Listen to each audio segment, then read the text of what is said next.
بسم اللہ الرحمن الرحیم۔ میرے پیارے مسلمان بھائیوں، آج میں آپ کو یہ بتانے والا ہوں کہ چغل خوری کرنا کتنا بڑا گناہ ہے۔ چغل خوری کرنا اتنا بڑا گناہ ہے کہ اس کی نحوست کی وجہ سے اللہ تعالیٰ بارشوں کو بند کر دیتا ہے۔ یہ بہت ہی پیارا واقعہ ہے۔ انشاءاللہ العزیز جب آپ سنیں گے تو یقیناً آپ کا ایمان تازہ ہوگا۔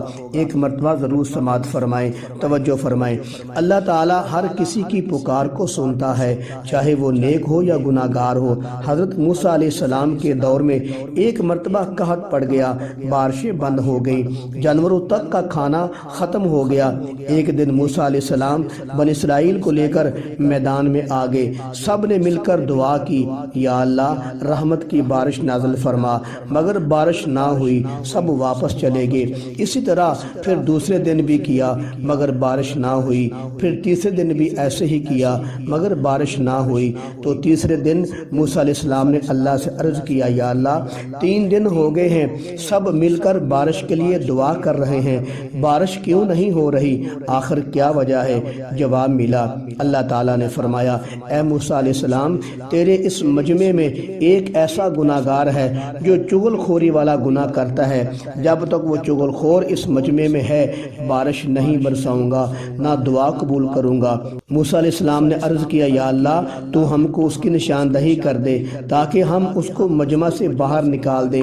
اس پر اللہ تعالیٰ نے فرمایا، اے موسیٰ علیہ السلام میں خود کہتا ہوں چغل خوری کرنا گناہ ہے، اور پھر میں اس کی چغل خوری کروں، یہ نہیں ہو سکتا، کیونکہ کسی کے بارے میں یہ بتانا کہ یہ چغل خور ہے، یہ چغل خوری ہے۔ بہرحال موسیٰ علیہ السلام نے مجمع میں اعلان کر دیا کہ جو بھی چغل خور ہے مہربانی فرما کر اس مجمع سے باہر نکل جائے تاکہ رحمت کی بارش نازل ہو۔ اب چغل خور بھی مجمع میں تھا۔ اب ہر آدمی سمجھ سکتا ہے کہ وہ کتنا پریشان ہوا ہوگا۔ اتنے بڑے مجمع کے سامنے پھر نبی کی موجودگی میں بدنام ہونا، رسوا ہونا، یہ آدمی کے لیے موت سے کم نہیں۔ اب چغل خور اپنے دل ہی دل میں توبہ کرنے لگا اور سچے دل سے معافی مانگنے لگا۔ اس کے معافی مانگنے اور اللہ کے سامنے شرمندہ ہونے کی کیفیت کو وہی جانتا ہے یا اس کا خدا جانتا ہے۔ وہ سچے دل سے اللہ کو پکارنے لگا، اے اللہ اب بس تیرے سوا میرا کوئی نہیں ہے، یا اللہ مجھے شرمندہ نہ کرنا، اے اللہ میں سچے دل سے معافی مانگتا ہوں، سچی توبہ کرتا ہوں، آئندہ کبھی چغل خوری نہیں کروں گا۔ اللہ تعالیٰ نے چغل خور کی پکار کو سن لیا اور قبول بھی کر لیا۔ وہ چغل خور مجمع سے نکلا بھی نہ تھا کہ چھم چھم بارش شروع ہو گئی۔ موسیٰ علیہ السلام بڑے حیران ہوئے، عرض کی، یا اللہ تو نے کہا تھا جب چغل خور نکلے گا پھر بارش کروں گا، لیکن مجمع میں کوئی آدمی نہیں نکلا مگر تو نے بارش نازل فرما دی، اس کی کیا وجہ ہے؟ پھر اللہ نے وحی فرمایا، اے موسیٰ علیہ السلام جب وہ میرا نافرمان تھا، گناہگار تھا، اس وقت میں نے نہیں بتایا کہ چغل خور کون ہے۔ اب اس نے سچے دل سے توبہ کر لی ہے، اب تو وہ میرا بن چکا ہے۔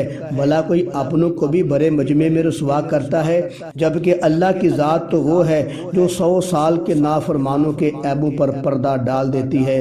تو جو اللہ کے خاص بندے بن جاتے ہیں وہ پردے کے زیادہ حقدار ہو جاتے ہیں۔ یہ ہے سچے دل کی توبہ جس کی برکت سے اللہ نے رحمت کی بارش نازل فرما دی۔ معلوم ہوا چغل خوری ایک ایسا گناہ ہے جس کی وجہ سے رحمت کی بارشیں بند ہو جاتی ہیں اور سچی توبہ سے رحمت کی بارشیں نازل ہونا شروع ہو جاتی ہیں۔ ایک آدمی کے ایک گناہ کی وجہ سے پوری قوم پریشان ہے اور اللہ کی رحمت سے محروم ہے۔ اب ہم اگر اپنا حساب لگائیں، ایک آدمی میں ایک نہیں کتنے گناہ ہیں، اب ہماری قوم کتنی بڑی پریشانی کے قابل ہے۔ اسی وجہ سے اللہ کی رحمت سے محروم ہے، بے وقتی بارشیں ہوتی ہیں، فصلیں تباہ ہو جاتی ہیں۔ یہ بھی اللہ کا ایک عذاب ہے اور ہمارے گناہوں کی نحوست ہے۔ تو میرے عزیز بھائی آج میں نے یہی بتانا تھا کہ چغل خوری کرنا کتنا بڑا گناہ ہے۔ اس کی نحوست کی وجہ سے بارشیں بند ہو جاتی ہیں، اللہ ناراض ہو جاتا ہے۔